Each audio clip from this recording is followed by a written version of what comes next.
Howdy, friends, and welcome to one of my favorite parts of every opus, and this is the Midpoint Meta Talk, where I basically go over the cards released from this opus and let you know how my expectations or opinions of them have changed now that I've gotten quite a good time to play with, well, not all of them, but, a good chunk of them, and see what improved, what didn't improve, and just to kind of talk about some general thoughts in general. General thoughts in general. Man, I'm a poet and I didn't know it. Anyway, hopefully I won't forget the things I wanted to say ahead of time this time, and might even do a little elemental balance discussion. But let's just dive in and see where it takes us, yeah? Yeah, okay, here we go. Starting with the Chuka. Never seen it do squat. Saw one person try to run it, but it never amounted to really anything. False Steward's just a mannequin. These standard units, I guess I'll just go ahead and talk about them all right now, are fine. I have not been blown away by them. Some people were really hyping them up when the set first came out. Wow, these cards are just absolutely crazy.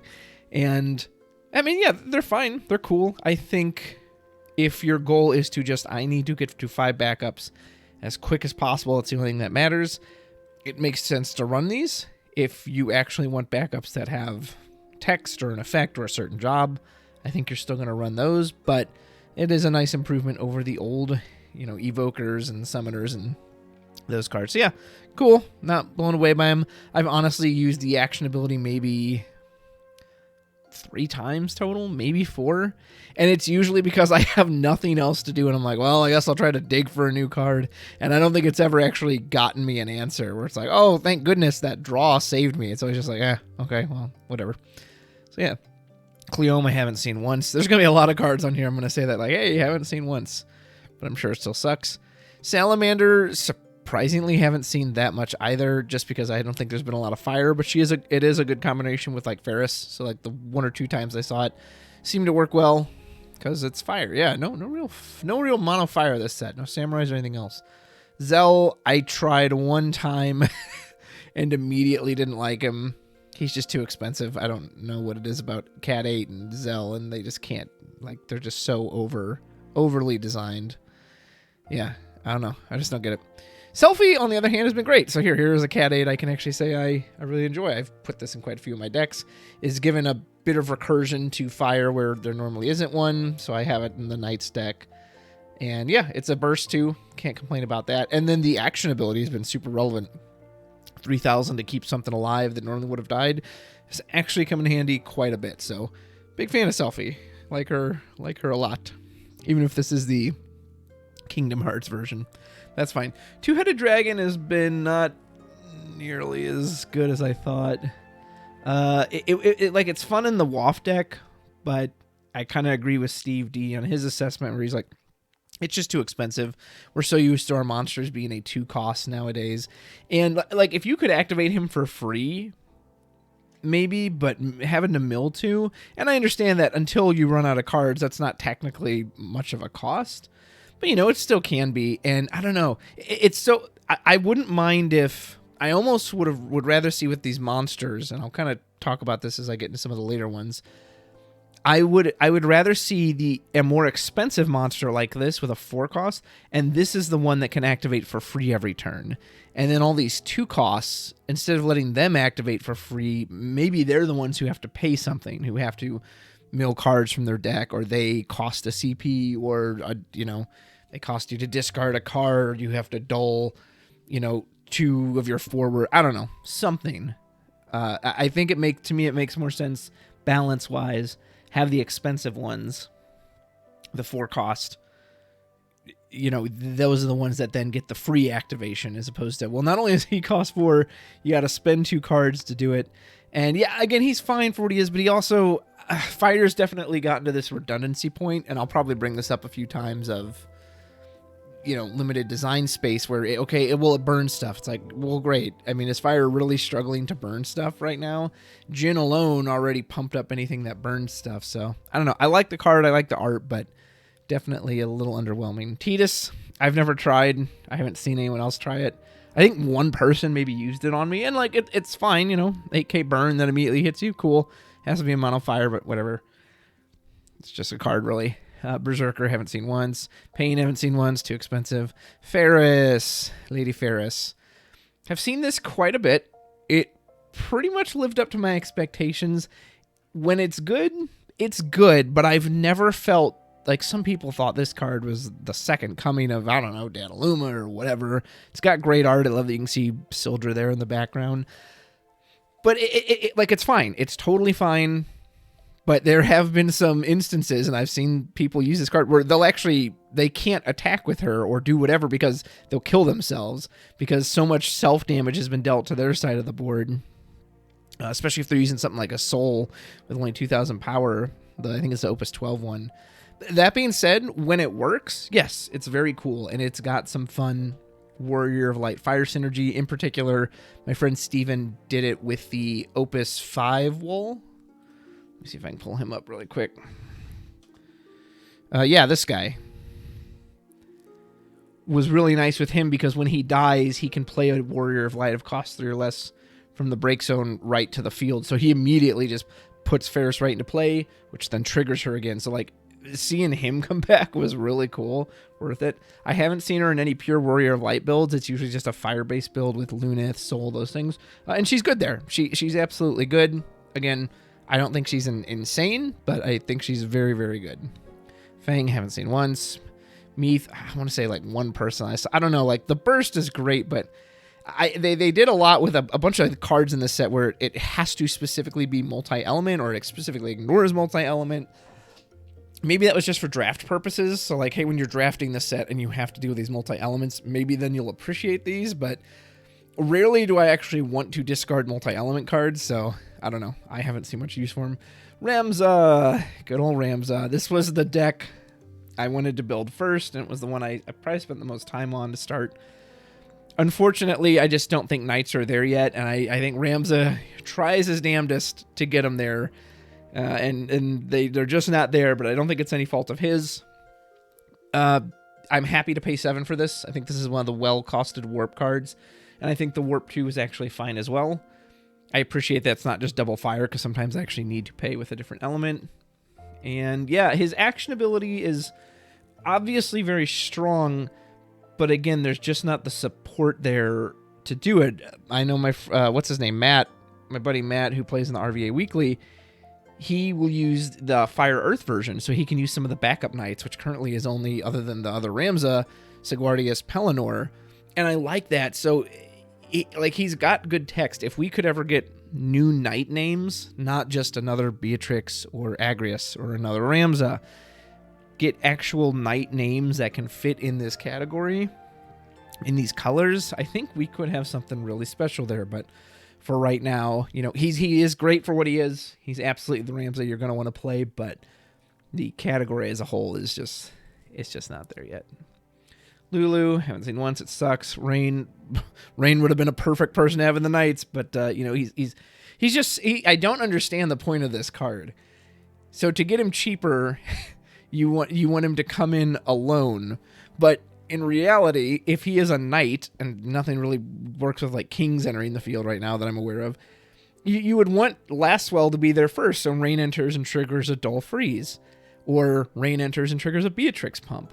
And then he has to be on damage 3 for any text. Like, he's such a fun character in the game. He was one of my favorite characters in that game, along with Lastwell. Like, let him work with his partner. They're best friends. You know, if Lastwell's there, that's what makes him cheaper. Encourage me to build them together and fire ice. I don't understand the point of these cards. It's like, no, just leave me. I want to be solo. I just don't get it. All right, so I'll handle him.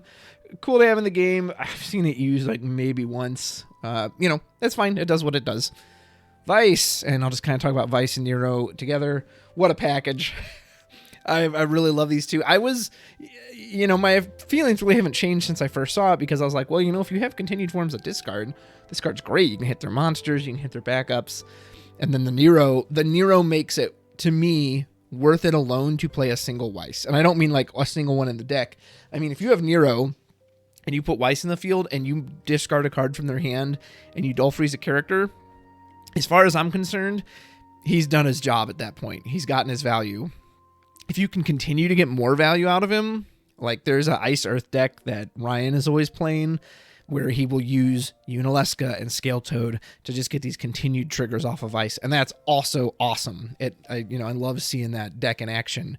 But to me, like the value of just the discard Dull Freeze and leaving a body behind, that alone makes it worth it, and anything else you can do after that is gravy. And on occasion, his damage 5 has actually been quite relevant, that he's just a 9k and he can't be chosen by anything. That actually saved me in a match. So yeah, great little combination. Nero especially has been a welcome addition to the Ice Lightning package, where you can play Restrictor to search him out. It's just that made the backups in that deck so much smoother. So really, really like these two.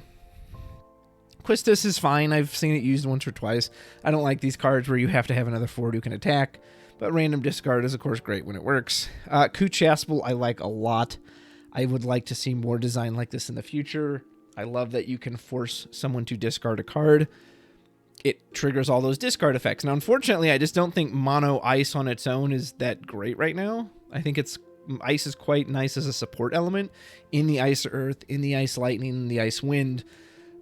I just don't know if you run Kuchaspel in there. You're probably tight on space, and I don't know. Yeah, he just doesn't seem as good there, but I like his design. I like the idea of getting them to 0, forcing a discard, so now I can trigger Were-Eye and Biblos and all these other cards. But again, mono ice on its own just feels insanely weak right now. Black Mage, Krista's fine. It's another one of these monsters that random discard on entry. Cool.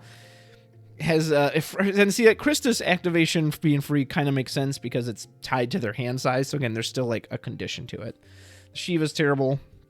What disappointment. Chime, I tried once and never wanted to use it. Terrible. Theodore. My friend Daniel would describe this card as not fun for anybody. Not fun for the person playing it because you have to wait so long, and if it gets countered, you've just done absolutely nothing. And not fun for the person going against it because who wants to just have to dump their hand out? I fully agree with Steve D of the YYT in that I think he's at his best turn 1. Like the absolute soonest you can see him, that's when you want to do him. And he built a deck with like 3 copies of Isail, and basically the point is to see Theodore turn 1, warp him immediately, go to town. I tried him out originally too. Even with warping him immediately, I'm just not sold on this card. I just don't think it's that good. And I don't want to put my faith in it. I tried it a lot, and I found myself pretty quickly, I wouldn't even want to cast it. And again, unless you're warping it immediately, you're sure as hell never going to pay 9 for this. I don't understand why this couldn't have been 7 to make me actually want to cast it on occasion and get 2 cards out of their hand. And yes, I can say there are some games that him forcing them to dump their hand out has put me in a winning position, but then there's also plenty of games that I know it hasn't done anything and they still go on to win anyway. So I don't know. He to me exemplifies the warp mechanic more than anything else, and he's probably the worst version of it because if I'm warping something in that kills a guy, whatever, that guy, I'm likely at least going to get that kill, but they can play around the empty hand size thing. So I don't know. I'm just disappointed in him. He was just too expensive. He was great and limited, though. Hein. This is Hein, I believe. Or is this Hien? Hien is the samurai. Hein is this guy. I always get those two confused, and who can blame me? It's just 2 letter swapped. Again, tried him once. Awesome on entry to freeze 4 backups, and then he just sat there. I don't understand why he doesn't have any... If he had any kind of continued value when he attacked... freeze a character, even if it was just something as simple as that, I think I would like him more. But paying 5 for, while yes, freezing 4 characters is awesome, to have him then just sit there as an 8k, like he can't even block certain stuff. Just not a fan. Physalis, if she wasn't a knight, honestly, I probably wouldn't play this. I think she's very overrated. Again, in the deck I was running her in, mono ice, and maybe that's just not the place for her. Maybe you want to put her in a deck where you can actually pay. I never wanted to pay her cost. I don't want to discard one of my own cards and then I've got to pay extra for the other 2. Like, I'm not even a big fan of the Unalesca backup because I don't want to have to get rid of my own card, right? I'm losing my own resources to hold down my opponent, but I can at least see and appreciate the power of that. If you're doing that with a Vice or a Biblos on board, you are getting a guaranteed hold their hand down, and I'm locking out your resources with a Dull Freeze. But Physalis, you're discarding a card, and then you are going to have to pay for whatever comes up that very turn. Like, I don't know, maybe that's for somebody. That's just not for me. I don't like the high rolling nature of that. That being said, she's a 2-cost knight, so she's good for knights and good for last spell. Rune Fencer, amazing in limited. Not good here. Phantasmal Girl. I actually haven't seen a ton of mannequins, but she is very, very good in mannequins. Unit is worthless. Last spell is an imposter. Get out of here, you scrub. Arc is fine. Again, I saw him like in one Warrior Light build. It's fine. Nothing super exciting about him. Never saw his field effect go off. I like Iris a lot. Surprisingly, haven't seen many retainers, which is weird, but I like it just because it goes in my Fat Chocobo list, and I put it in my Yuffie decks just to keep Fatty and Yuffie alive. So, hey, it's good for me. Other than that, what's funny, this card is actually probably very stupid just because you shouldn't just get free CP back for any Category 15 character, but that's the design philosophy these days, is cheaper and free, and we'll talk about that more, too.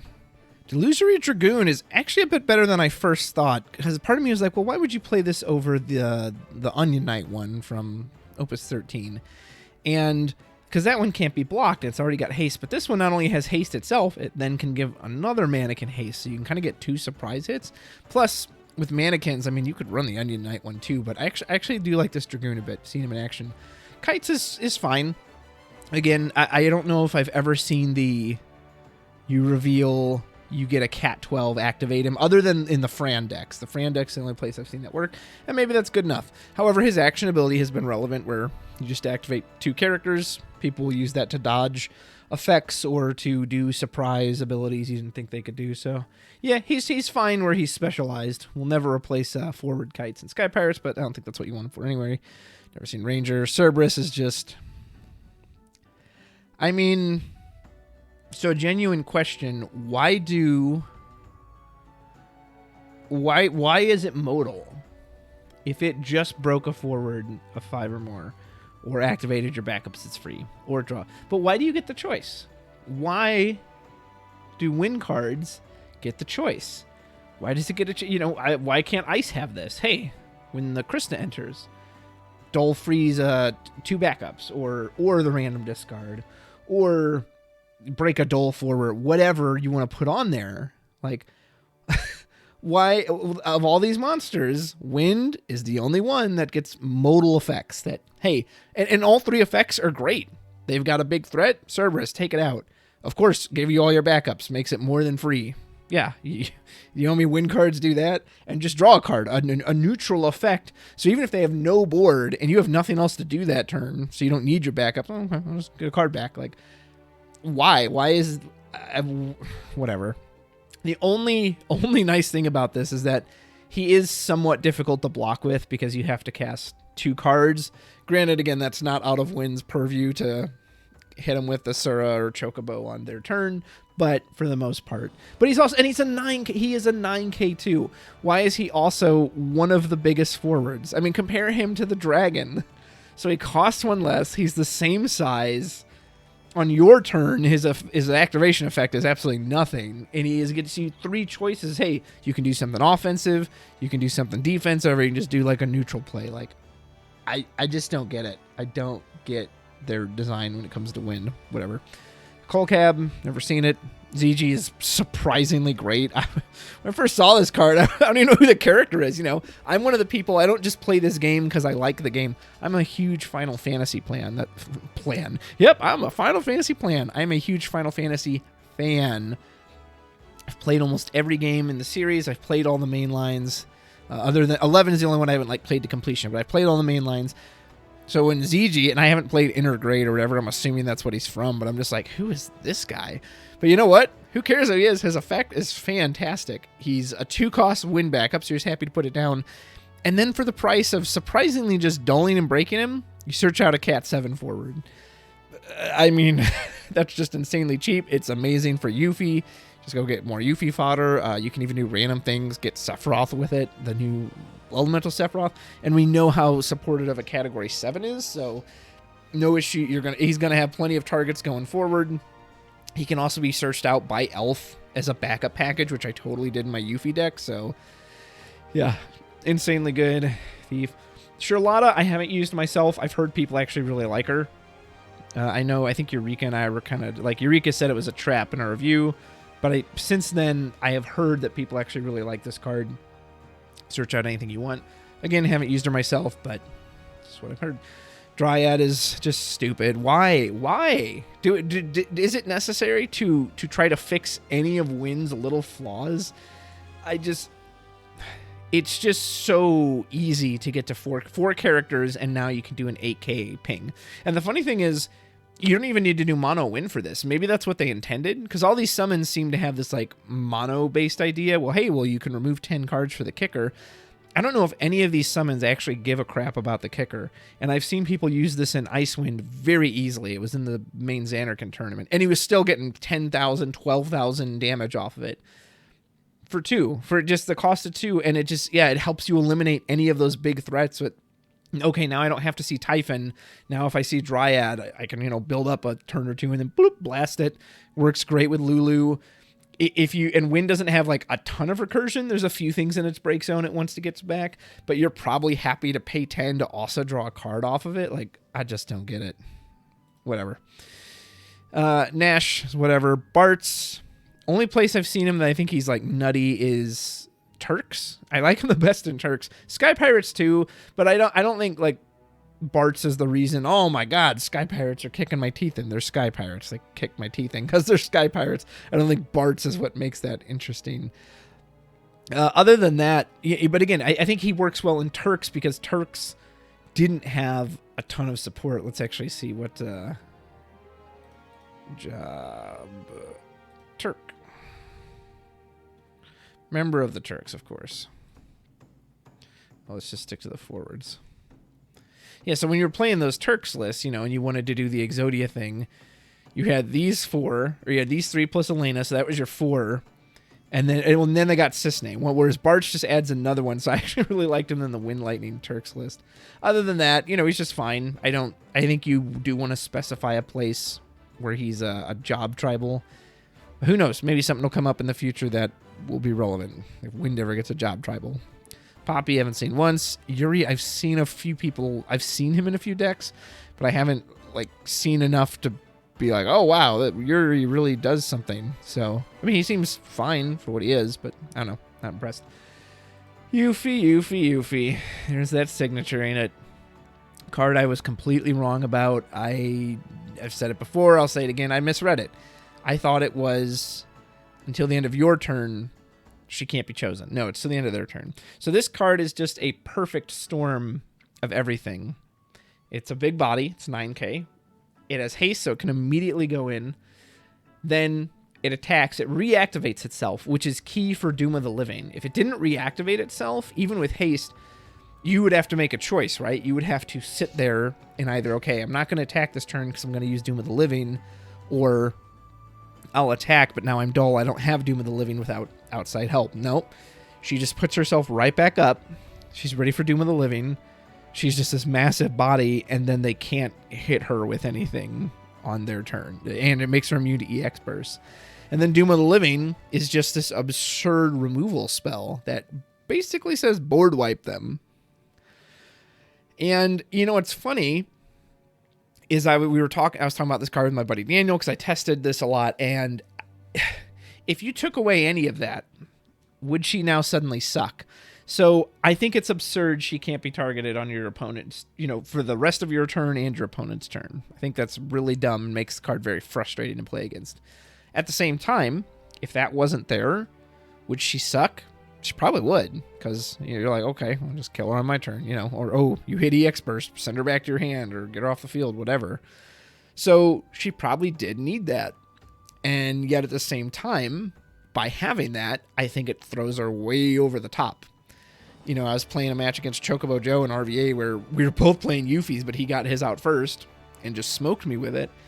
And he said, well, I think they wanted to create a forward where, you wanted to use the specials and a forward that basically could sustain on its own and stay on the board. Well, they definitely succeeded.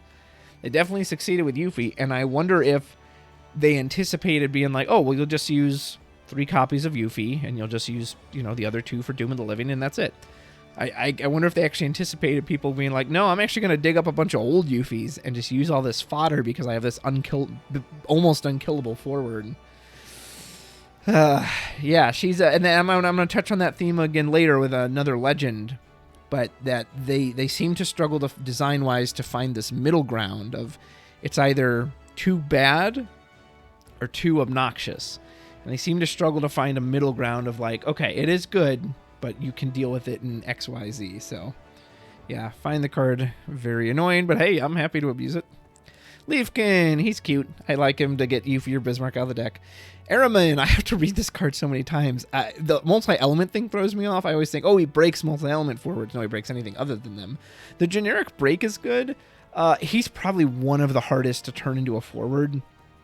I've seen people... yeah, just they can't get the 9k out or whatever it is, and so he just then sits there. And 4 cost, 4 CP for an outright break is what they clearly think the like standard pure break line should be because they keep printing a bunch of cards with that text. I mean, he's fine. I love the artwork. I've seen plenty of people use him. Yeah, he's fine because that's all I have to say. Delusionary Knight is actually a little bit better than I gave him credit for originally because I didn't anticipate the scenario where... let's say you're in combat. He basically says end their combat phase because you can, let's say you've got the cloud mannequin or whatever, and you block with it, and you use the Delusionary Knight to say, hey, it can't be broken this turn. So what do they do now? Literally that cloud can just block anything, and it'll never break. It gives it like the Ardent text. So I hadn't really considered that about how it would affect combat. So I think this one's actually way better than I had originally anticipated for mannequins. Galuf. Haven't seen it much. If fire hasn't been around much, so maybe that's another reason is if he's not going against fire, I don't know if any other element gives two craps about him. It really bums me out that we seem to be in a meta and Opus is, and we've probably been here for a while, but it's just, I mean, people were talking about this when I started in Opus 8, but it's just so much more pronounced that if it doesn't have an entry effect, it's too slow. And that really sucks. But Galuf, I think, demonstrates that well. He just has to sit there for an entire turn. And again, if they're fire and they have damage-based removal, awesome. They can't do anything about this guy. If they have Porum, who says, okay, he has no effects, or any lightning cards, okay, break him, or ice, even ice, okay, well, I'll freeze him. He can be the biggest 20k you ever had. Guess what? He's going to be sideways the whole time. He's never going to do anything. Like, oh, man. Kryl, I've seen pretty disgustingly with the Rydia and like Echidna stuff where, yeah, you can cast Sildra, go get Kryl as one of the cards, whatever else, hit Kryl, and then, like, say you've got Rydia, you immediately get the Sildra back to hand, and you can Sildra again on their turn. Pretty disgusting. Sildra, man, I like the idea of that card, but I think it definitely does need to be banned at this point. It just enables too many unfair things. And again, maybe if the other elements had a card like that, it wouldn't be as big of a deal, but it just seems so glaring. Like, well, why does water get to do this? Like, why does it get to just go search out Lena Leviathan or, you know, Yuna and whatever else? So, yeah, and I like the idea of Sildra. I like the idea of it, like, fixing inconsistencies, but it is probably too strong. Kate Sith, I think I saw once, didn't have a strong opinion. Kolka saw once, no strong opinion. Seraphy and Tama are just like, Seraphy just feels very over-designed. I like that she searches out Tama right away, and then Tama technically feeds and gives her a gem counter. I don't know, the whole gem counter thing is kind of weird. Like, maybe there was some loop or something they were afraid of. Like, having to get 2 gem counters for a single card draw seems so pedantic by a lot of this crap that happens in Final Fantasy TCG today. So, I don't know. But maybe they didn't intend it for that. Maybe it was like, yeah, we'll give you one draw and that's it. But the way it's designed makes it seem like, oh, you should be able to get some counters on this, right? Whatever. Tama, on the other hand, I quite like. Has been fun not only in the WAF deck. It's just kind of random protection, which is nice. It's kind of dumb. You can actually Amaterasu the Tama, but Tama is like good against a Yuffie deck or other stuff. So yeah, it's fine. I have to wonder, why do they slap this cannot attack or block text on so many random... Like, there are some cards I get it. I get why Fat Chocobo can't do it. Why can't Tama attack or block? Like, I don't know. Because clearly, if she's there, she's your protection. You want to use her. Why would you? I don't think you're going to send her in. I don't think you're going to use her defensively. Oh, block your thing, and then, okay, now she dies. I don't know. That line just seems unnecessary. Daisy, you've never seen once. Again, fire's not prominent. Tilica, I actually saw someone using a Tilica with some like glacial earth water package. And the Tilica seemed cool. They're just, crystal. But other than that, it's whatever. Nio, who needs you? Polk does your job 100 times better. Hashmail have not seen a single time. Geomancer Polk is a great upgrade for Avalanche. A deck that, for as insane as it still feels, also feels, in my opinion, a little weaker just because it seems like there's more and more stuff that deals with Barrett every Opus. And if they get rid of Barrett, they get rid of the main engine of the deck and what kind of lets it function. So that alone is maybe But again, it's still Avalanche, and you can still get ready turn one and kick your face in. And yeah, Polka's a very good upgrade for that. Very kind of straightforward and boring. Never seen Beastmaster. Never seen good old Yumcax. Riku seems fun. I've seen people do a lot of multi-element cards with her, decks with her. Actually came up in RVA because it says when you cast, she triggers, not when they enter the field, which is, I didn't know that. So it doesn't, Sid Randall doesn't stop it. And that's how I knew, because I was playing Ice Lightning against it. I was like, oh, that doesn't actually stop that trigger. No, she's fun. I've seen people do a lot of fun, wacky Riku decks. I don't know how consistent any of that is, but she is a good card for one of those, like, hey, let's just do something different. Let's do a fun thing. Red Mage. Aphmau, I've heard is great from people I trust, but I have yet to see her or use her myself, so I cannot comment further. August. I tried him a few times. It never happened. Not once did I get to do the board wipe with Hecaton or Toto or Titan and also have the August in hand. It sounds fun. Get a big 10k for free that then can attack, activate. Neat idea, but just nope, not there. I wonder if, and see, here's one. I wonder if they could have played with it. What if he was like, what if you made him cheaper, and so you could still play him normally, but then the way to get his like a second effect is if you had to play him free. I don't know. I feel like they could have experimented with the card more. Camelot, I've never seen. Garuda, I've seen quite a few times, but it's never affected the game. 5 is an absurdly long time to wait for a warp. I've seen people, if it comes out early, be like, oh, okay, well, I'll just take 5 turns to set up my backups, get all set, and then I'll just come in when it does, or cool, I've got Amaterasu, who cares? Or, oh, okay, that's nice, I'm going to kill you in 4 turns, so that's great, your Garuda's going to sit there forever. Gilgamesh. He is quite good in the, like, multi-color Kirin rush you down kind of deck.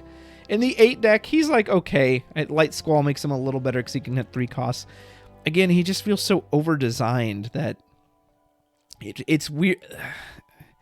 It's weird. They're so weird about giving a straight break to forwards. They're very conservative about that. And I'm not saying they shouldn't be, because it is a strong effect, but having to have that many different elements. So if you're playing a normal dual deck, he's only ever going to hit a 2 cost. And he's just a 7k. If he was a bigger body, I think I could actually live with the rest of his text. Even if he was just an 8k. Preferably 9. Maybe that's too much.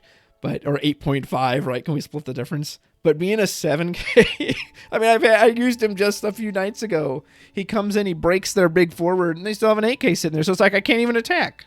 I can't even attack in, so... yeah, I don't know. He's just kind of weird to me. Cypher is not my type of card at all, but he is very good. Again, I am not a self-damage guy, so I can't use this effectively, but I've seen people use it very well. Cypher, pop himself, 2k haste, gets back a forward. Oh, here comes the Cecil. Cecil deals himself a point of damage. Another 2k in haste, and it's the surprise. Oh, I only thought I was going to get hit once this turn. Suddenly I'm getting hit like 3 or 4 times. So he is. I've seen his effectiveness when he does get to go off. Sid Kramer's nice. I don't know if the 8 deck is quite there yet, but I've seen the smoothness it has in like putting down the selfie backup. So yeah, he's nice. I really like Sid Sophiar. I haven't even used him much, and I haven't seen many other. But I like this kind of design. Again, okay, so you can have a generic 2 cost lightning backup, engineer 15, whatever. Cool. That on its own is, sure, nothing wrong with playing that. However, we'll let you get a character back on entry. That's insanely strong, right? Normally you would have a 4 cost, which they always call a soft 2 CP, because it gets you a card back, or it searches out a card. Here it's on 2. Well, a 2 that gets you a card back, holy most. I mean, if you're on damage 3, you can literally pitch a card, put him down, get back the very card you pitched. It didn't cost anything, but they put it on damage 3, so now you as a deck builder have to decide, is this worth putting in there knowing I might not always get that? I like that design. I like that you actually have to think about it and choose. So, neat card. Cindy's fine. Again, I'm not a self-damage person, but I can see the benefit of her. And I do see the idea of it's haste. And hey, let's say you were going to take a point of damage because they're swinging with a forward. You're not blocking anyway. Yeah, why not dull that forward, take the damage you would have taken, and maybe she even prevented an on-attack trigger. Who knows? And you can still trigger EX burst from that point of damage. And that is pretty gross. Fujin, Raijin, I haven't seen. I saw one person use them, and it just, I mean, they get big. The Fujin and they get huge, but again, you can just there's just so many ways to get rid of them that it doesn't actually matter. So, yeah. Hurricane only saw Unlimited, was fine there. Millicene, great with Lady Lilith. Beyond that, saw it in Xanarkin. Someone used it with a Famfrit combo. So again, if you have a way to kill that forward you're taking control of, because it's not going to be able to attack unless it has haste and is active, which I've yet to see. So if you can guarantee you sacrifice it through a Famfrit, through Lady Lilith, yes, it's awesome. It's absolutely awesome. Beyond that, I haven't really seen it. I had a discussion about this too. Some people were saying, well, I don't know if maybe you just ignore that part. Like maybe you're just happy to have a monster that basically dodges removal, and then if they want to deal with it, they've got to discard a card. So yeah, if you do, it's hard for me to value cards for just half of their text and be like, well, this half is meaningless, but this half's really good. Unless that other half is just that damn good. Maybe Melusine is that damn good. I don't know. To me, I still like her best with where you can do the guaranteed sacrifice. I think she gets her most value there. Imitation Despots, excellent mannequins. Rama is wretched. Haven't seen him once. Haven't seen anybody playing Dragoons. And this poor expensive guy sure ain't going to help him make the cut. Ash. And the return of Mono Water. So, I think Ash is technically a well-designed card in the sense that you should have a payoff for going a bunch of backups, right? And I've seen some games where Water, if it actually somehow struggles to get backups because it doesn't see Sildra or bad draw or whatever, yeah, you don't want to pay 4 CP for an Ash that's only going to do a minus 4k. That's not very useful. That being said, it also does feel a little... It's very annoying to be on the receiving end of a 1-cost 9k that shrinks something by 10,000 power. And power reduction gets around any form of protection, so that is very annoying. Again, I think it is a good payoff for the Water. It encourages you, hey, if you get to your backups, this is your payoff. Maybe the burst was a little much. I don't know if it needed a burst, even though, again, you could say, well, it is situational. Again, if you hit it early, it's actually not a huge reduction, but... And she might even be one of the few bursts that you're like, oh, damn, I actually kind of wish I'd drawn that card. So while I am very annoyed being on the receiving end of a 1-cost 9k Ash, especially because, again, what are you going to do, Amaterasu it? It's not even worth it. Even if you actually killed it with the Amaterasu, it's not worth it for the value. I do think it makes sense to have a reward for getting to maximum Water backups. Now, I wish the other elements would get that, because Mono Water got love this set, and the other elements didn't really get that same love. So, okay, if we're going to have Ash, that's fine. Can we please get that in some of the other elements? False Hero is good for mannequins. Ingrid tried, hated her. Echidna, oh man, what a card. This one I kind of started to hate more and more. Luckily, it does have a condition that you have to discard a summon, but it also kind of feeds itself back because it automatically draws just on attacking or blocking, which is very good. It's also very cheap to get out, where you can just pitch, it's like the Sid Sophiar, you pitch the summon, immediately get it right back into your hand. And yeah, these monsters in general, like I said, we really could use a Shantoto that hits monsters now, or just something to deal with a board of monsters, because some of these decks, especially this Water deck, they'll have the Blue Worms and the Echidna and the Tross and all these cards that you can't just board wipe them, even if they've got 3 forwards on that, and I've seen the water get there, you've got Ash and the Lena and the Leviathan and Tidus. And so you're like, well, all right, Shantoto, I got to get rid of this board. And then there's still 4 attackers just sitting there that you can't do anything about. I know a lot of cards have incidental monster hate, but I don't know. I think we need a monster board wipe. And as far as I'm aware, the only card that can do it is Sin from Opus 7. But I mean, nobody plays that card. It's a dark card. Oh, he's not a member of the Turk. Maybe it should be. Yeah, nobody plays this, and it deals you a point of damage, so it's actually impossible to play on damage 6. So yeah, I would like to see more like a board-wide monster hate, whatever form that takes. Kalmia, very redundant with Lena and worthless against Leviathan since he can bounce her. Cloud of Darkness is fine. People don't seem to really favor it, even in these mono water decks. I think I've seen 1 or 2 people use it. But yeah, it's good. It's good for what it does. It's just similar to the forward. T'Chaka. Okay, so this is my vote for crappy card that I tried to make a deck around, because I was like, ooh, what if I make this Loss of Power deck? Little reference to Loss of Me, Final Fantasy IX Beatrix's theme. What up? Okay, so inherently, just by being on the board, his field effect, all their forwards are 1k cheap less. When he attacks, it's another -2, so it's -3. I put in like Soul Brave Exvius, so now it's minus another 2, so -5. Here comes Cagnazzo, finish him off. I mean, it sucked. It was too slow. But damn if I didn't like it. I do really like this card, but yeah, he's obviously not very good. Haven't seen Noreen, Geomancer, Rune Fencer, any of these guys. Geomancer obviously is fine, but Rune Fencer.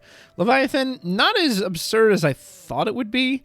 I mean, it's no Amaterasu. It's really no Amaterasu because it doesn't kill them. I don't think I've ever seen someone use the bounce trigger. It is just kind of annoying when I'm playing, let's say I'm warping something in, which is appropriate with these next 2 cards coming up. It's just annoying to know, okay, it's like, okay, they're not playing fire, I'm safe. And then I see they're on water, I'm like, oh, crap, they can still cancel the warp with the Leviathan. That's annoying. But yeah, obviously good. Anything that cancels auto abilities, especially at instant speed, is going to be great. This one triggers from a forward, so that limits it a little. It's definitely not as good as something like Fina, but you could argue, again, you can do this immediately if you have to, whereas Fina, you got to wait till backup. So yeah, it's solid. It's everything I thought it would be. Renoa, one of the cheaper warp costs. She's fine. I tried her out to start. She does feel expensive, even if you warp her for 1, and then unless you're getting rid of a really cheap target, and you're just paying 2, so like 3 to get rid of something, okay, that's fine, but I don't see her sticking around. Luna Freya absolutely was the trap I thought it would be. I've seen everything with this card. I've seen people have 1 Luna Freya on the field, 2 are in warp, 1's going to warp in next turn, 1's going to warp 3 turns from now. Again, turn 1 in water actually feels okay, that while I'm also getting set up, eventually here's going to come this card in that just draws me 3 cards, which is awesome. I think you could cast her if you wanted to naturally, although she will die to Amaterasu, so it's going to feel really bad to pay 7 and get nothing out of it. I don't think her body had to be as weak as it was. Like, 4 is a long time to wait. Maybe they were afraid if she had a big body, you'd be more encouraged to like play her naturally, but why is that a bad thing? Again, I think they kind of missed the mark on warp, where a lot of these warp cards, they made it feel like, well, no, you're just supposed to warp it. We don't actually want you to play it naturally. So, well, why not? Come on. So I think she could have easily been an 8 or a 9k even. Maybe that would have been too busted. I don't know.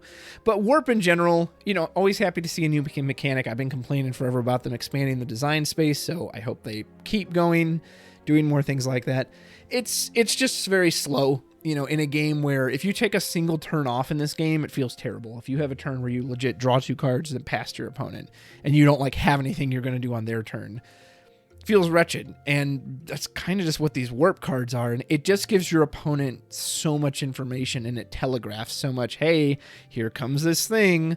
Again, the Theodore. Oh, okay, well, I'll dump my hand out. Or, oh, you're going to draw 3 cards? Okay, well, I'll just kind of plan around that. I can cancel it then if I need to. So while it's an interesting idea, I don't know. I don't know if there's any thing they can do mechanically to make it better. I would say I don't think you should be able to cancel the warp entry effect. Every single card that can warp in, you could still cancel the forwards auto ability. So Lunafreya comes into the field, and then you can Leviathan to cancel the warp trigger. Or Theodore comes into the field, and you can Leviathan to cancel his entry effect. Now, obviously, I know for cards like Lunafreya that have 2 separate entry effects, Theodore, etc. But man, being able to just keep the card out entirely just also feels really bad. Maybe that was what you had to do to balance it. I don't know. Anyway, Leo, never seen it.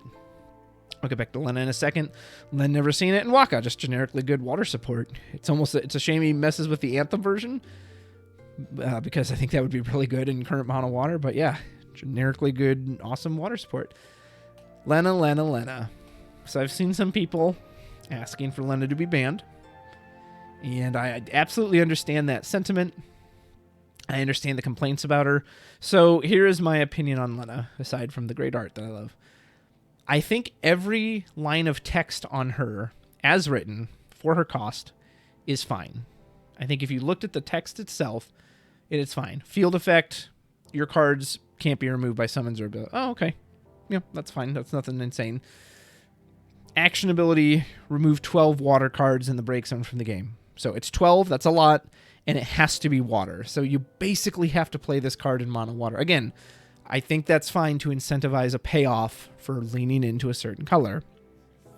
Choose a water forward in your break zone, play it onto the field. You can only use it during your turn. I also think that's fine. So again, if you look at the text of this card, I think this card is fine. What is not fine is playing Leviathan for free. Playing a 9-cost forward that essentially acts as a board wipe for free. And yeah, and when I say for free, I mean for free. Yes, I know there's technically a cost because you have to remove cards from your break zone, but it doesn't affect your hand size. It doesn't affect the resources on your field. It's a bunch of cards you weren't going to do anything anyway. That's why Mashri and Stern were so strong, because it basically is for free. That's not costing you anything.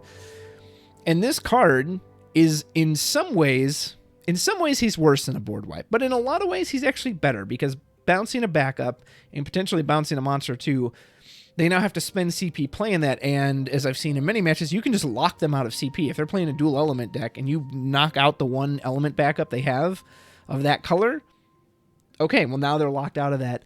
And then water, of course, has ways to just do repeated value to shrink off the Leviathan. So again, there's somewhere, as I said with the Yuffie, Extra Credits did a great video on this on, I think it was like Hearthstone, and they used the term unforeseen combinations, and that's exactly what this is.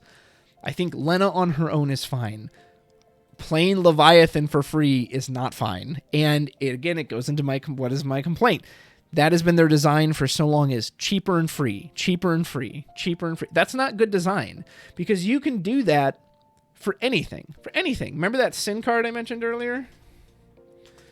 Okay, I'm going to bring out a card in the next set that says this Dark Sin, which sucks, right? This new one sucks too. Nobody plays these cards. Nobody ever plays these cards. Okay, there's a new card in the next set that you can play it for free. And it's really cheap. It's just as cheap as Lena's 3 cost. And just like Lena, again, this isn't an auto ability. So what you'll see people do is they'll cast Sildra. You have a priority chance to respond to that Sildra. You don't know what they're going to get. You just have a window there. Not a lot of summon canceling running around these days other than the stray Mist Dragon. So, okay, Sildra goes through. So they pull out Lena and Leviathan. They tap a backup, pitch Leviathan, put out Lena. You still have no priority because no stack has been created. Lena didn't do anything when she entered the field. Lena immediately removes 12 water cards from the break zone. Now she chooses Leviathan. This is the first time you have a chance to do anything. Well, you can't Mist Dragon the break zone. She doesn't allow that. So action abilities are so out of control lately between her and the Twins and the Sky Pirates and all these cards that just, there's no Amaterasu for action abilities. If there was, I don't think people would care as much. Oh, you're going to Lena? No problem. Here's Slamaterasu, and he cancels an action ability and deals at 8,000 damage if it's a forward. Okay, well, now we're talking. But so the first window you have there is when the Leviathan's already coming out. Like, again, Sin. Okay, maybe Sin's a crap card, right? Remember this guy? Braska's Final Aeon? Most people I don't see this card very often. Why? Probably too expensive nowadays, especially when things like Amaterasu can mess them up. Okay, again, next set, here comes a card that plays it for free. Any fire deck now can just play Braska's Final Aeon for free. Guess what? You're going to see this card constantly. What about Sephiroth? I should just look up like 7 cost forwards. Okay, this card, again, has disappeared. It dies to Amaterasu. Too risky. Now there's a ice card that, again, with no priority window, I can now just resurrect him for free. Go ahead, Amaterasu. What do I care? He didn't cost me anything, so I don't care if you Amaterasu to Sephiroth. Go ahead, pitch your hand to Amaterasu. I mean, he did just what he wanted to do. If I pay 7 for this and you unlock me, yeah, I get punished. If I can do it for free, and that's the thing, like, it doesn't even matter if you kill the Leviathan, because, okay, well, now he's in the break zone again, so she's ready to reanimate him whenever the next time is. So, again, I don't like that design. That is, you can pick any super high cost card in this game and make a card that says now you can play it for free. It doesn't matter how bad that card is, unless that card like actively kills you. People will then start playing it because, oh, well, yeah, of course I'd never pay 9 or 8 or 7 for this, but for free, right? Again, it's weird because I think Lena's text is fine. Plain Leviathan for free is not fine. So what did they need to do? Maybe needed to put a restriction on it. It has to be, 7 or less. What is let's see what the 7 cost water forwards are. Pulling back Thancred still would be insanely strong, but okay, well, now you're kind of forced to either you just have this random lightning card, you'd be missing part of his effect. And Ramza, same thing. Luna Freya, I don't know, maybe 7, 6. I'm not saying I have the answer what the right value is, but that's what I know is I think this card as printed is fine. I think the combination of playing Leviathan for free is not fine. Moving on. Light and Dark. Elena, I've seen some people use this card, and I don't really know what they're getting out of it, but whatever. Squall is actually a little better than I first thought. Really good, again, in the 8 package. It's very easy to get down a Sid Kramer and a Selfie, and I think when you pay 2 for him, I think that actually feels very good. Luckily, he still does Amaterasu if you're going against him, or unlucky if you're playing him. But then just Dull Freeze on any character, and he buffs the board a bit. Like, yeah, in that 8 package, he's good. I think 4 is too expensive to pay for him naturally in just a random deck. But in the 8 package, paying for 2. Dude, I'd love an ice. Can I get an ice card like this that says on entry and attack, Dull Freeze anything, and buff the board? I'll GM that anywhere, especially if it was 2. Holla! Ultimisia. What a disappointment this card is. It shouldn't affect you. It should only affect your opponent. And even then, like with the backup stipulation, I don't even know how good that would be. So maybe it needed it's a cool idea, right? I think we can all say that. Oh, that's a neat idea. Tax your opponent. Maybe it's a way to stop all the win reactivation nonsense. But yeah, it's just as is, it's bad. As is, it's bad. Oh, I love this card. And I get it. It's basically a combat-oriented card. Again, there's no neutral effects on this. Compare the modals on this to something like Cerberus. If even one of these effects was draw a card, just something that neutrally, as a neutral effect, hey, they have no board, but no big deal, I'm going to further my own game plan, I think you'd actually see this. You'd at least see people trying it, but it's just so combat-oriented. I love it for that, and it totally wins combat, but overall, not great. Multi-elements. Starting with Fire and Ice. Never seen Snow. Probably great in title. Caius, I tried. I never wanted to cast him. Losing your whole hand sucks too much. I don't know why they hate this guy so much. Like, they could have done something else. Discard a card from hand. I don't know. You have to pay when he attacks to get one of something. Like, it's just, why? Whatever. Axstar is actually not as good as I first thought he was going to be. Don't get me wrong. In the decks he is good in, there's just not a lot of great generic 3-cost fire and ice forwards. You don't really want to Dull Freeze. Like, I've tried him in the deck with the 4-cost split or even like 2-cost splits. I don't know. It feels very bad to Dull Freeze my entire board. So I think he really works well in the 3 package. He's obviously great there. It's great he has 3 separate autos. So if he gets Amaterasu, which happens every single time I play him, hey, you at least still get 2 effects out of it. Although, again, your opponent is going to choose the effect that's the most damaging for them and cancel that one.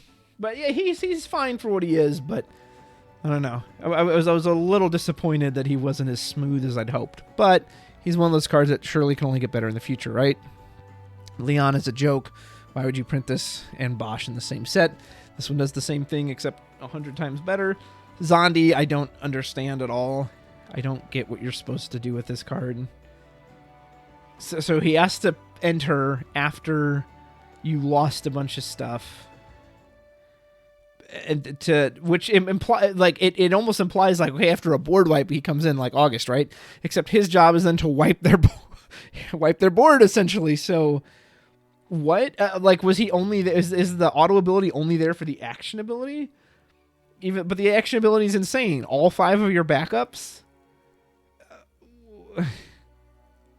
Like again, if you could do it on their turn, I could kind of get it. Is kind of like the old K-Tuna Vermilion Bird, which was like Verboten Eidolon special, put all your backups to wipe their field out. Last ditch effort kind of thing. But this guy, yeah, I don't get it. Bosch is just generic. He's just generically good. Almost disappointing in a way. Not that there's anything wrong with the card. The card's great, but I guess I'm kind of just how generically good it is. So yeah. Who search any fire or earth character? Cool. Give that to any element combination and they're going to love it. Make a 3-cost 7K in Ice Lightning. Searches any ice or lightning character. Search any water or earth character. Any fire or wind character. Like, it's such a generically good effect. You can put it anywhere. And then his damage 3 and damage 5 on occasion have been relevant, especially damage 5 when he can start picking people off. Like, yeah, just generically good card. I am happy to see that Bosch actually got a character worth playing. I guess I just wished it'd been a little more creative. Icewind, my poor girl Maria, my spoiler, not one single person used her, because if it doesn't have an entry effect these days, it's just too slow. Sid Hayes should have been the legend over Melvin. I actually think Melvin's fine for what he does, but I just think Sid Hayes is a way more bonkers, so I think he should have been the legend. Melvin's fine. You know, I don't think you even want to warp this. Like, why? He gives you 2 backups back. I don't know why you wouldn't ever just play. He was like the card that didn't need the warp. Sid Hayes, on the other hand, is busted. I can't believe his cost reduction doesn't become 0. Or it just says, like, cannot become 0. Nope, can become 0. And then the way he can stall a board, Icewind has... I've played against quite a few games with my friend Alex. He's dull frozen 6 of my characters on his turn. It's not even hard. It's not like that cost him everything. Yeah, you know, Sid Hayes, lock, flicker lock. Yeah, there you go. I've ripped 2 cards out of your hand, dull froze. Ice can't do that. Ice can't do that by itself, but wind lets it do that. I just, like, it should have said cannot become 0. So at least you have to pay, you know, you can't just cast a Kusith for free off of this guy. I love this art, though. Man, look how colorful he is. This is some damn good mono art.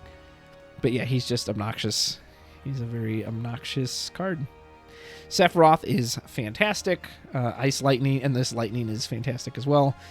Again, it's not like there's hidden text to this, right? It does exactly. It's the best summon in Ice Lightning combined that leaves a body behind and takes out any dull forward and then applies pressure on their turn. Just generically, everything about it is really good. And what I like about this is it's exactly what Ice Lightning needed. You know, it needed removal. So I'm glad they're like, okay, we'll give it removal. Not only once, but twice. With this Lightning as well. The only issue with this card is the name. Why is this called Lightning? Why are there 2 Lightnings? Why does she get a Lightning? Why? There are so many characters in Final Fantasy lore who don't even have a card yet, and Lightning gets 2 in the same set. Give me a break. But the card itself is great. All 3 of the action abilities are excellent. Again, there's no Slapatarasu or whatever I said earlier for action abilities. So you can just go to combat and she can just dull 3 things on her own, break something if she needs to. Again, removal works perfectly with Alcid. Fantastic card for the combination. Unfortunately, Laguna didn't get the same treatment. Laguna is like the same card as Sephiroth from earlier. 2 cost. Ice Lightning. Sephiroth. Yeah, Laguna is this card, but more expensive. So hit an active forward, 5k. Choose a forward, dull it. This one you have to choose a dull forward, but you freeze it and they discard. That's way better. It's so much cheaper. And the satellite laser, like you want me to pay 4, and one of them's got to be Laguna, 2 of them's got to be Ice for a single 9k. Why? Like I get he doesn't have to attack, and I get that his is on attack as well, but just Yeah, bad card. Bad card. Chalinka. There's a Chalinka face. Breaks a monster. Surprisingly, haven't seen this a whole lot, but maybe because Earthwind just isn't a thing. I don't know. Tifa's actually a little better than I first gave her credit for. The damage reduction is quite nice. I still find her entry effect to be a little expensive. Her special's obviously good, but again, expensive. Great if you can use something to pull it out, but she's fine. Oh boy, Fran. I hate this card so much. Again, it's the philosophy. It's cheaper and free. That's the design. Hey, what if you can just play stuff for free? Well, okay. Yeah, that's fun for the person doing it. Not fun for the person on the receiving end of it. And why is it on attack? If it was on entry, play a cat 12 character 4 or less from here. Okay, fine. It can be Amaterasu'd, assuming Balthier isn't there and it'll kill her. But on attack too? Really? Really? The amount of disgusting things I've seen with this. My friend was playing Sky Pirates. He was actually playing dedicated Waterwind Sky Pirates and put in just enough like Earth, Tyro, whatever. And he had this turn where he like brings the Fran down. Fran brings in Balthier for cost, who brings back Pinello from the grave. He then dulls 2 of the backups to give Fran haste, who attacks and immediately slaps down Gabranth or some other. And it's just like, what? Why? Why is that a thing? Or I was watching Rainey play on Octagon. And Rainey, if you're listening to this, you're probably like, oh, here comes this story. And turn 1, so opponent hasn't even gone, you're getting ready, you're shuffling your cards. You're like, oh boy, I just drove to this store. I'm going to play a game of FFTCG. I'm excited to see how this goes. You sit down at the table, and before you can do a thing, your opponent plays Cecil, turn 1. Cecil plays Fran. Fran plays Bosch, the new Bosch legend. Bosch, take a point of damage to search out a character. Well, that point of damage was Tyro. So then he goes to search out Balthier for the next Fran and the Tyro, whatever else from there. And I was just looking at it like, what? Why is this a thing? She can create more value, and Edel can kind of do this too with the soirees. She can create more value than the cards in your hand are actually worth. If you pitch a card for 2 CP, so your starting hand, you have 6. So you have 12 CP. And the amount of... So on that field was Cecil, Fran, Bosch. So that's 5 plus 3. That's 6. Plus the search... whatever. It's just... I just don't get it. It's everything I hate about in the modern design, which is that... should we make something nuanced and interesting, or a new way to play the game that challenges you to think about it in a different way? Nah. Let's just say you play stuff for free. Yeah, you just play characters for free. Why not? Vanille's fun. Her tax is nice. I don't know. She comes out early. Obviously, the earlier the better. The more she can tax you. My friend Daniel loves this card. He loves to just tax the crap out of us with it. And again, there are times I'm like, man, that tax is actually hurting me. But there's other times I'm like, dude, I don't care. Like, it'll be in effect. I was like, I was never going to pay for that anyway. So go ahead, dull your Vanille. Now I'll just do the next thing. But she's fine. I like her. Sonnen it definitely feels more like old back attack, which I wonder why. Why? So question for anyone watching this.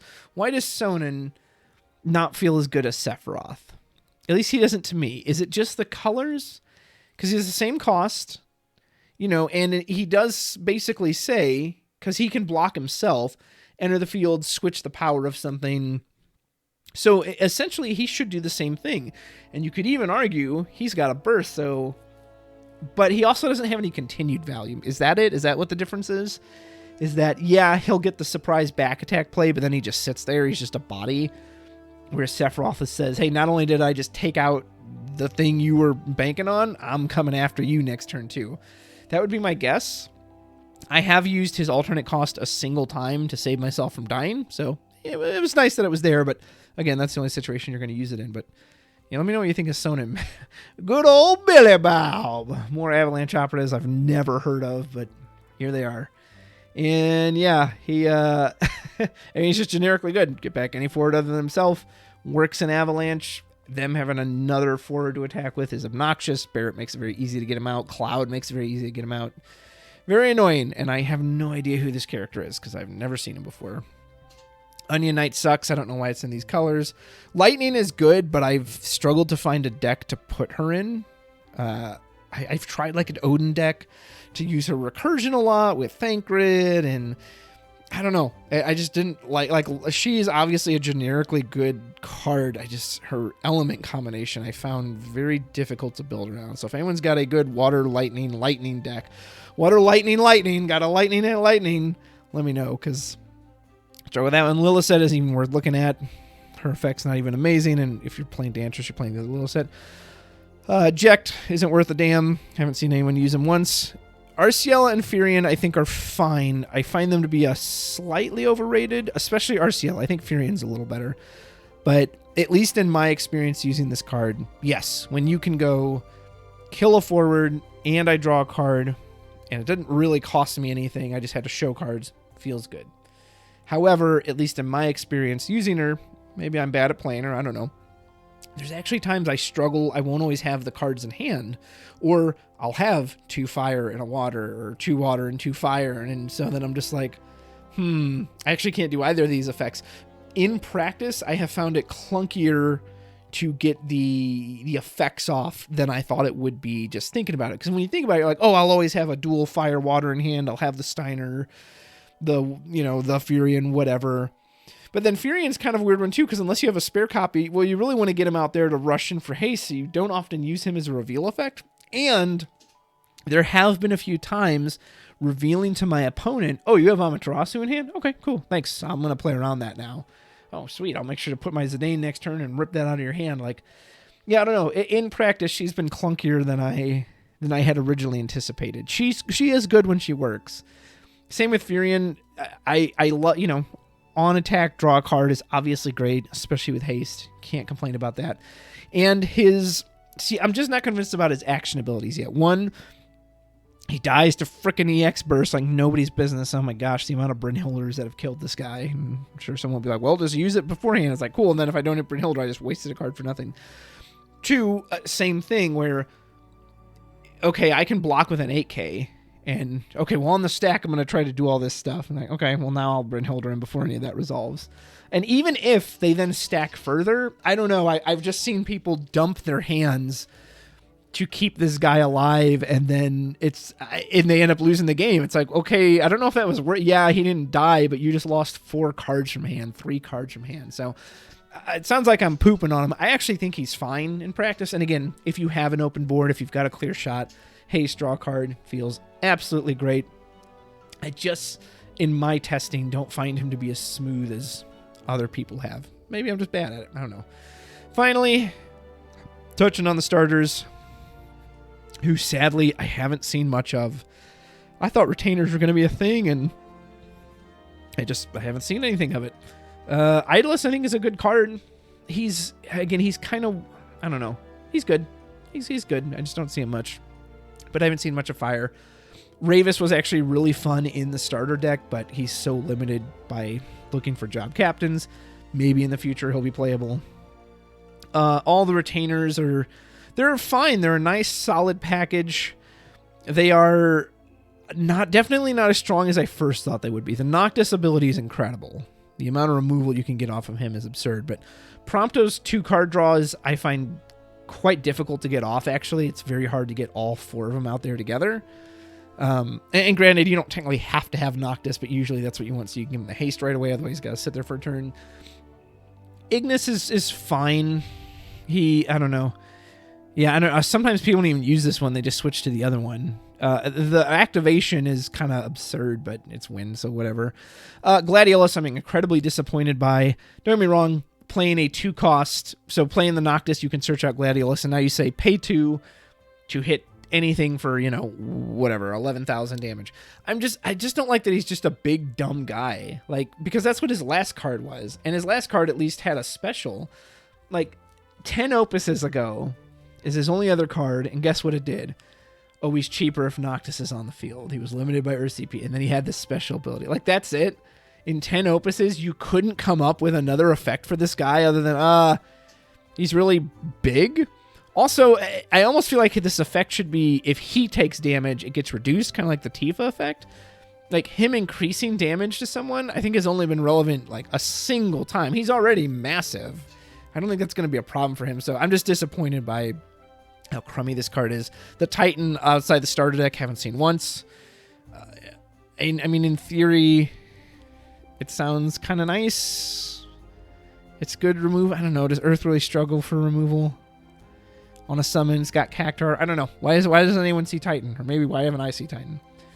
Glauca, again, fine for what he was. There's just aren't a ton of captains. RNA is actually quite good. Good in the Dragoon deck. Also just kind of generically good as a lightning card. The burst especially. So she's solid. Noctis is, of course, great. And Arden. Again, what is the design of this guy? Cheaper and free. Hey, what if you can just play your cards cheaper and free? Unfortunately for Arden, it's on such a strange effect that someone asked me the other day, are you going to do a video on Arden? I want to know how to break him. I was like, sir, wait, you find out and tell me and I'll talk about it. I don't know how to make this guy work. And when you have, again, so many other cards that do things cheaper for free without a bunch of hoops to jump through, well, of course we're going to play those over this guy. Is like, all right, I'll tell you what, same effect, but this time you got to jump through a bunch of hoops. Who's going to pick that? Nobody. That's who. Anyway, so that is Opus 18. Thoughts on the cards halfway through. I don't think there was, other than Yuffie. Yuffie's probably the card I've changed my opinion on the most. But everything else I've actually pretty similar to where I first was at. Let me know, as always, if there are cards your opinion has changed on, for the better, for the worse, whatever. And, what are your thoughts on maybe some of the things I said, too, about just design space and how everything is just kind of cheaper. I've been seeing it forever. It's like, and that's what happens when you don't expand the design of the game, right? I would love to see, give us something new. Give us a fire, some kind of fire. I almost said artifact because I'm thinking of Magic. But, whether it's a monster, a backup, however you need to implement the game, maybe a brand new type of card so we can get out of that mold. Wouldn't it be cool if, what if it was actually worth it to ping people with a bunch of little effects? Instead of, hey, I got to deal this thing 9k, I've got to deal this card 9,000 damage to kill it. What if I have this artifact or this, monster or equipment, whatever it is, that says, actually, if I deal him 2,000, it stays there permanently. He permanently has 2,000 damage on him.